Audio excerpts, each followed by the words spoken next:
Չի կարելի, որպեսզի քաղաքական դաշտում մեր անկյալությունը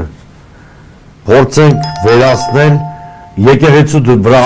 ու եկեղեցու սպասավորների վրա այնպիսի ֆունկցիաներ դնելով, որ իրենցը չեն։ Ես մշտապես ասել եմ,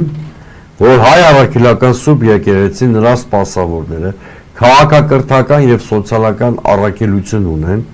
քաղաքակրթական նշաձողեր սահմանելու առաքելություն ունեն եւ պետք չի,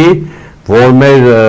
անկարողության հետևանքով առաջացած վակումը փորձենք լրացնել այս մարկանցով։ Ես լավագույն լուծում չեմ համարում, որ քաղաքական դաշտը այնքան ոչ կենսունակ լինի, որ իր շարքերից քաղաքական առաջնորդներ գտնելու փոխարեն փորձի այդ առաքելությունը դնել այս կամ այն սրբազանի վրա։